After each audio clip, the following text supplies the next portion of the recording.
Decíamos, 22 grados 7 décimos la temperatura, varios temas para destacar. El tema fuego, incendios, varios incendios. Los bomberos desde el fin de semana pasado vienen trabajando por lo menos acá en la ciudad de Gualeguaychú, en el departamento, porque han trabajado lo de La Roque, Aldea San Antonio, Pueblo Belgrano. Pueblo Belgrano, Urdinarrain. Vos contabas el caso de un productor de Urdinarrain. Sí, en Ronconi, Tororó Ronconi, que tuvo un principio de incendio en un campo, un trigo, que estaba por cosechar. Pero ellos justito estaban en un campo lindero, vieron humo y se fueron con disco, arado, rastra, con todo lo que tenían, le hicieron un contrafuego, cercaron la zona y pudieron neutralizar precisamente ese incendio. Y después vinieron los bomberos, obviamente, no sé si Aldea San Antonio, no recuerdo muy bien, o Urdinarrain, no recuerdo la zona, creo que Urdinarrain, y terminaron de sofocar precisamente ese principio de incendio, pero fíjate vos, el estar alerta, el estar al lado, el estar con las maquinarias, y al no dudar en meterse precisamente un arado de disco y disquear todo como para que el fuego no avance. Claro, tiene que haber sido un día en donde no hubo mucho viento, porque por ahí vos podés disquear, podés hacer lo imposible, pero si las llamas pasan de un lado al otro, ahí fuiste. También hubo incendio en la zona y en Dubeizal, en un pinar también, que tuvieron que trabajar arduamente los bomberos voluntarios aquí de Gualeguaychú. Un día pasado hablaba con Nicolás Bossani, su comandante, el Colo, como le decimos habitualmente, y me decía que en lo que va del mes, entre 3 o 4 salidas diarias. En el ecoparque, ¿es campo ecoparque, che? Es campo, ¿no? Digo yo, porque está la ley de fuego. Es zona subrural. Casi. Y ya estamos... pará. Es un área protegida. Claro. Tiene todo un alambrado a la vuelta. Claro, pero es jurisdicción de la Junta de Gobierno, si mal no recuerdo, casi, de Costa Sur, porque el barrio Toto Irigoyen, que está muy cerquita de allí, ya pertenece a la Junta de Gobierno de Costa Uruguay. Te digo porque votan así. Eso lo averigué con lo de la Junta de Gobierno. Mira. Digo. Sí, esta ley de fuego, Máximo Kirchner fue, ¿no? Sí. ¿No se habrá confundido con ley de fuego ahí en Río Gallego? No, la modificación a la ley de fuego... yo qué sé. Es un proyecto del diputado Máximo Kirchner, pero que él la propuso, pero no habló al respecto de eso. Ah, ¿cómo? No. ¿No lo argumentó? No, él no. Hubo otros legisladores que sí lo hicieron, pero él no, en la sesión no habló al respecto de eso. La propuso. Recordamos que es el presidente del bloque de la Cámara de... Está bien, perfecto. Del Frente de Todos. Entonces, él propuso esa modificación, que es una ley que salió, digamos, más allá de algunas cuestiones coyunturales, salió a partir de los incendios que empezaron a surgir en el Delta entrerriano, a partir de la sequía, y después se habló mucho de Córdoba, se mediatizó todo esto.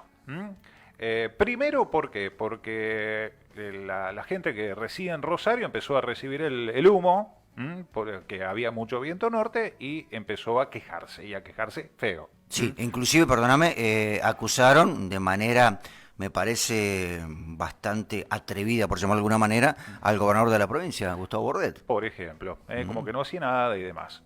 Después siguieron los incendios en Córdoba, que fueron los otros mediáticos en las sierras cordobesas. Después en Tucumán, en Jujuy. El tema es, por ejemplo, que esta semana se estaban quemando 20.000 hectáreas de forestación en Corrientes. Sí, señor. Y no salen los diarios habituales eso, en los diarios nacionales. Estamos hablando de forestación, o sea, producción. Si quiere hablar de forestación, es una cuestión polémica el tema de la forestación, madera, celulosa y demás. Pero ¿qué te quiero decir? Es como que se te quemen las vacas. Sí, aparte son 15 años que tenés que esperar para un corte. Imagínate vos, se te quema todo, perdés... Es el tema del fuego, es un tema realmente muy complicado. Quien sabe bastante y mucho me dijeron de esto es José Basaldúa, que es dirigente de la Federación de Asociaciones Rurales de Entre Ríos, que ya lo tenemos en línea, y que es un hombre que conoce mucho lo que es el tema de las islas, principalmente que están allí frente a Victoria, a quien ya saludamos. José, muy buenos días. Fabián Miró, Andrés Yotagua lo saludan aquí desde La Matera. ¿Cómo está usted? ¿Qué tal? Buen día, Fabián. Buen día, Andrés. Bueno, muchísimas gracias por atendernos. Estábamos hablando del tema de la cantidad de incendios que se están dando, al menos hoy por hoy, en el departamento de Gualeguaychú, pero que es prácticamente en toda la provincia, y sobre todo teniendo en cuenta el comienzo de los incendios en la zona del Delta Entrerriano, que se va mucho más allá todo esto, ¿no? Pero hay una cuestión de que hay una modificación en la ley de fuego, que ya tiene media sanción en la Cámara de Diputados de la Nación, que prohíbe aquel campo, vamos a hablar de lo que es privado, después hablamos de lo que es tema reserva, pero aquel campo privado que se incendia, ya sea provocado o accidental, a que por un término de 30 años no se pueda comercializar ni cambiar de actividad. ¿Esto es así, José? Sí, exactamente así. Hay una modificación en la ley de manejo del fuego, es el artículo 22 bis, y se le agregan dos artículos más, que es el 22 ter y el 22 quater. El 22 quater es el que vos te referís. Ahí dice que en caso de los incendios sean provocados o accidentales, ahí en zonas agropecuarias, praderas, pastizales, matorrales y áreas donde la estructura edilicia se mezcla con la vegetación, bueno, a fin de garantizar las condiciones de restauración del predio quemado, digamos, del lugar quemado, tenés una prohibición por 30 años de la realización de emprendimientos inmobiliarios y cualquier actividad agropecuaria que sea distinta al uso que vos le venías dando, ¿no? Y la modificación o la modificación en el uso. O sea que yo voy a un ejemplo. En esta última semana se quemaron en Corrientes alrededor de entre 7 y 12.000 hectáreas de monte implantado forestal. Bueno, por 30 años, si vos lo interpretás con este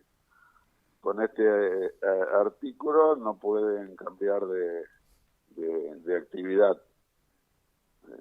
Agravado en el caso de los forestales, porque en el artículo, en el 22 bis, lo incluye cuando habla del monte nativo, habla de naturales y habla de implantados. O sea que podría pasar de 30 a 60 años en que vos no podés cambiar la actividad. Tenés que seguir haciendo exactamente lo mismo. José Basaldúa, Fabián Miró lo saluda, un gusto, ¿cómo le va? ¿Cómo anda? ¿Cómo anda, Fabián? Realmente muy bien. Ahora yo pregunto, en la agricultura a la cual usted hace referencia, acá los cultivos van cambiando permanentemente, hasta no hace 20, 30 años se hacía lino y hoy la superficie yo creo que en la provincia es de 6.500 hectáreas. ¿Qué pasa en ese caso? Porque soja puede subir, puede bajar, se ha mantenido, pero puede variar, puede llegar otro cultivo. La verdad que me suena algo tirado de los pelos, ¿no? No, indudablemente que es algo totalmente tirado de los pelos, y te diría yo, basado en el desconocimiento total de cómo funciona la matriz agropecuaria en el país. Porque no es claro, no, aparte de ser totalmente fuera de contexto, digamos, esto, una ley que no se entiende, además es muy, los conceptos son muy ambiguos, entonces caemos en esta pregunta que vos me estás haciendo: ¿qué significa no cambiar lo que se estaba haciendo?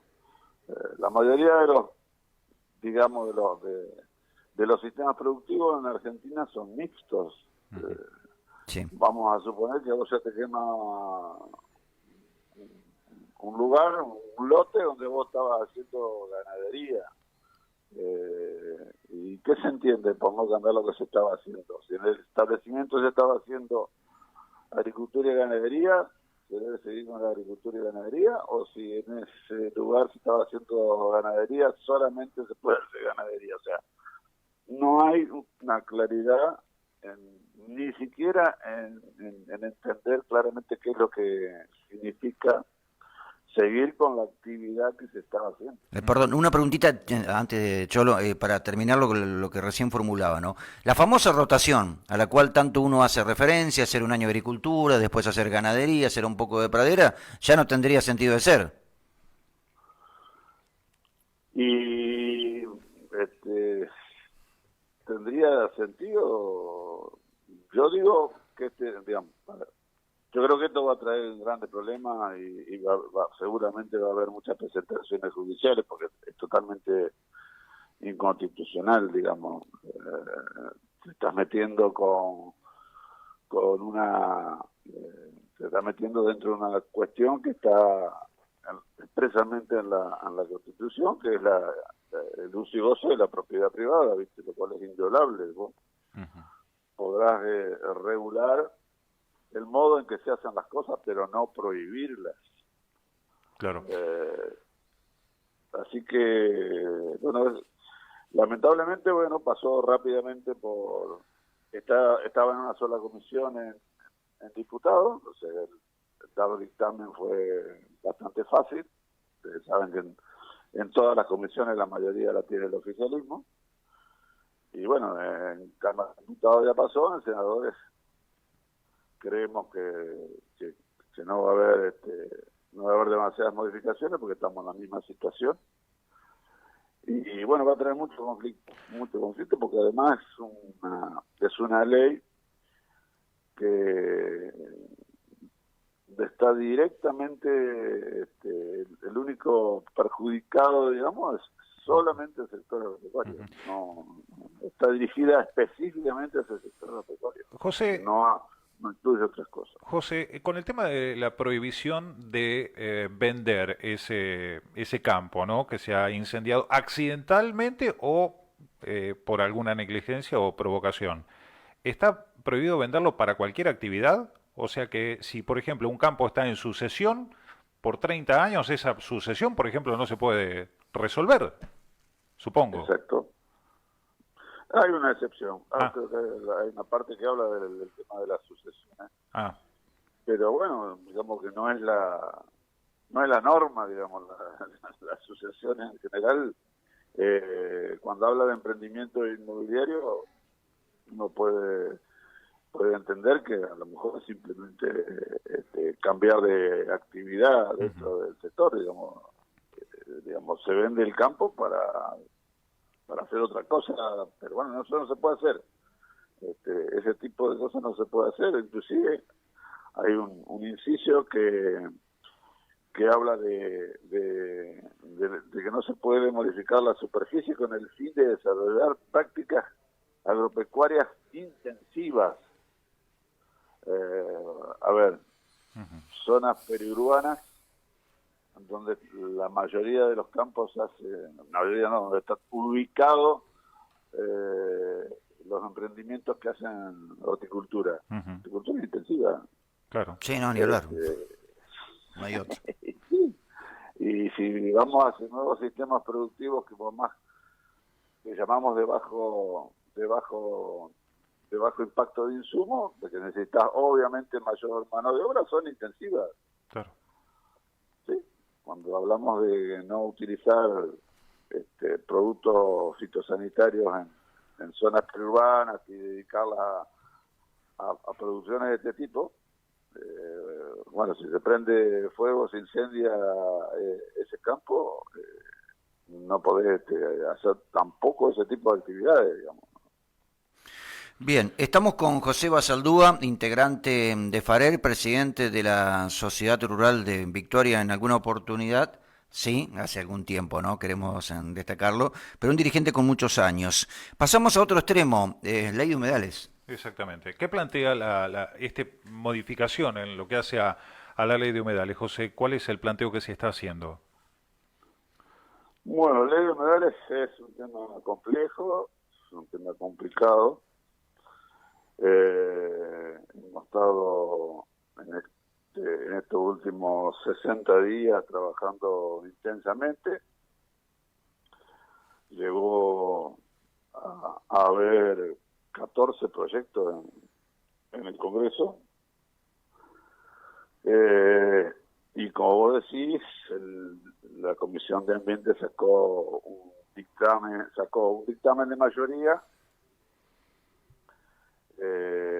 donde concentró 9 proyectos en uno y que fue el que se aprobó, y hubo un dictamen de minoría donde estaba un solo proyecto, que era el del diputado Vera de Corrientes. Hay algunos puntos que venían, realmente nos preocupaba mucho, básicamente la definición de humedales. El otro tema que nos preocupaba también mucho, y más a las provincias, por lo cual nosotros tratamos de que las provincias se involucraran en este tema, que era el tema de quién hacía el inventario y quién hacía el ordenamiento territorial. Había también algún artículo que trataba a las cuestiones de incumplimiento de esta ley bajo el sistema de ley penal, y varios artículos digamos de no tan importancia, pero también nos interesaba modificar.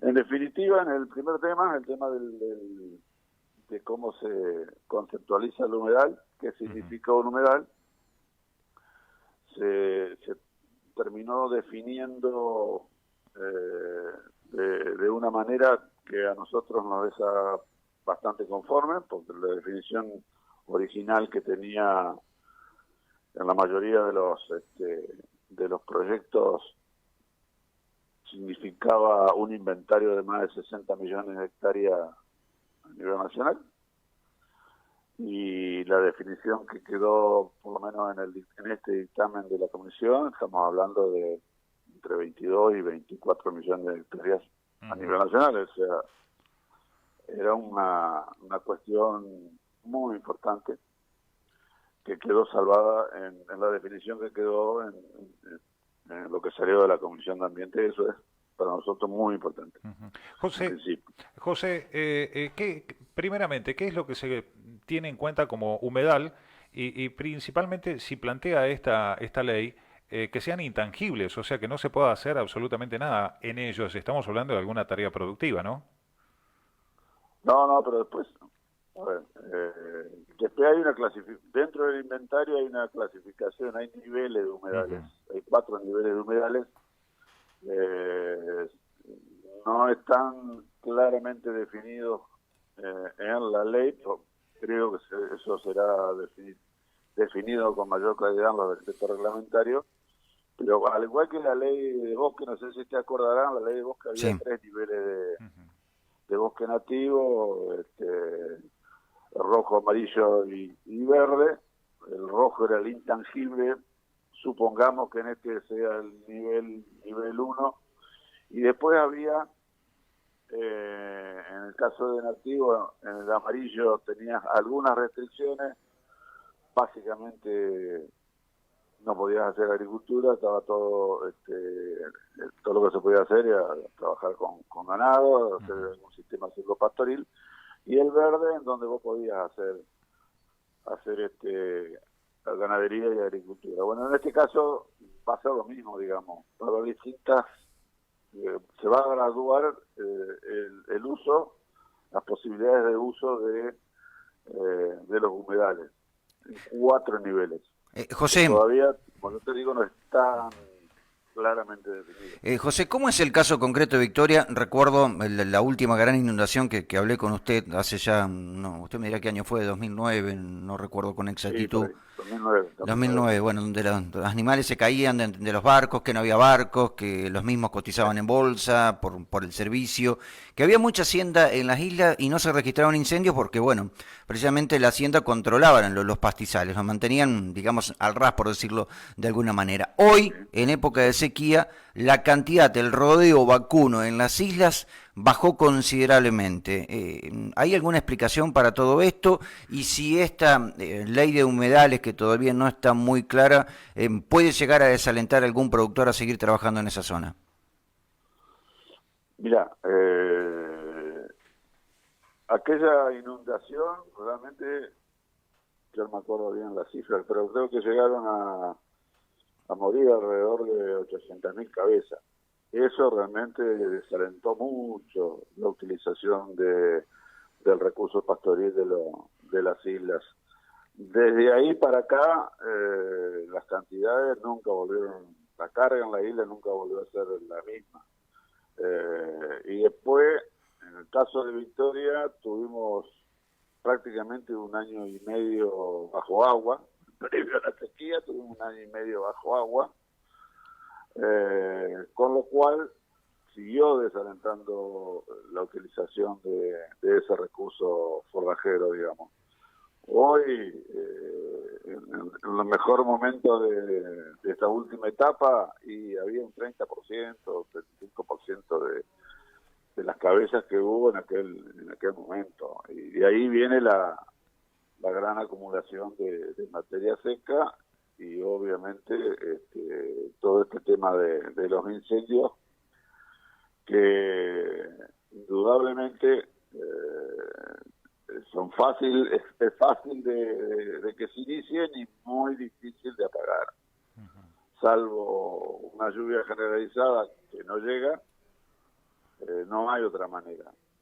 No hay otra manera de controlar el fuego en estos sistemas en donde sucede también en bosque nativo, sucede en zonas naturales protegidas. En La Pampa tuvieron, no sé, te acordarás, muchas hectáreas quemadas por este mismo tema, digamos. Fueron declaradas de uso intangible, o sea, no se pueden utilizar, gran acumulación de materia seca, y después hay muchos motivos para que se inicie un fuego, desde natural a provocados, accidentales y provocados, y como yo te digo, son muy difíciles de apagar, porque uno apaga a lo mejor la superficie del fuego, la parte superior del fuego, pero el fuego se va moviendo por lo que se va acumulando, digamos, de materia orgánica. Son capas de materia orgánica que se van acumulando, que no alcanzan a descomponerse, y bueno, son muy fáciles de incendiarse y muy difíciles de apagar. José, ¿usted concuerda con que estos incendios, por ejemplo, frente a Victoria, fueron provocados con fines inmobiliarios? No conozco los fines. Yo creo que hay muchos motivos. Hay muchos motivos, no hay un solo motivo. Inclusive hay muchos que son accidentales, digamos. Los otros días pedimos una información. Por fin de semana entran alrededor de 4.000 embarcaciones a la isla. O sea, hay un descontrol muy grande. Gente que viene, hace un fueguito para hacer el asado, se olvida de apagarlo, lo apaga mal y eso genera un incendio. Digamos, esto es así. O los pescadores, los cazadores que abren brechas en la isla para poder entrar a cazar furtivamente. O sea, tenés muchas cosas, hay muchos motivos. No solamente hay que pensar en lo inmobiliario. Sí, viene mucha gente de Rosario, la última pregunta cortita de mi parte. Viene mucha gente de Rosario porque se quejan mucho los rosarinos, pero me parece que la mayor cantidad de embarcaciones, no creo que en Victoria haya 4.000 embarcaciones para empezar. ¿Viene mucha gente de Rosario también? De Santa Fe, esa cantidad. No, entran del lado de Santa Fe alrededor de 4.000 embarcaciones. Y José, ¿por qué cree que se ha instalado esto de que es con fines inmobiliarios o con fines productivos o que hay un sector que es el malo de la película y que produce estos incendios? ¿Por qué cree que se ha instalado esto? A ver, se ha instalado porque hay proyectos. Hay proyectos inmobiliarios. Vos pensás que Rosario ya para el lado, para el oeste ya no puede seguir ampliándose, y bueno, entonces hay proyectos inmobiliarios en el uso que están de este lado del río, digamos, por decirlo de alguna manera. De ahí viene un poco este pensamiento que ese podría ser un motivo. Bueno, mirá cómo son las cosas. llamémoslo así como lo llamó un ministro hace algunos años, esta sensación de que estos incendios son provocados porque hay necesidades de expansión y hay un gran negocio inmobiliario de este lado, como consecuencia, y volvemos al primer tema, surge un proyecto de ley que justamente, o por lo menos dentro de los fundamentos, están que vos no podés, como decíamos hace un rato, hacer ningún emprendimiento inmobiliario o por 30 o por 60 años. Mirá cómo son las cosas, mirá cómo son de intrincadas las cosas, pero en el fondo todo tiene que ver con todo. Seguro. José, se nos acabó el tiempo. Lamentablemente nos gustaría seguir charlando y profundizando más sobre estos temas. Le agradecemos enormemente esta posibilidad y esta comunicación. No, por favor. Gracias a ustedes por escucharnos y porque la gente a comprender, como decía yo al final, que la verdad es que todo tiene que ver con todo. Digamos, no hay casualidades en estas cuestiones, siempre hay una causalidad. Muchísimas gracias, que tenga un buen fin de semana. Dialogábamos con José Basaldúa, dirigente de FARER, que conoce muchísimo, sobre todo en el tema legislativo. O sea, es un tipo que está metido en el manejo legislativo de estos dos proyectos, Ley de Humedales y Ley de Manejo de Fuego, que dialogaba con nosotros aquí en La Matera. 8 de la mañana, 5 minutos. Ya volvemos.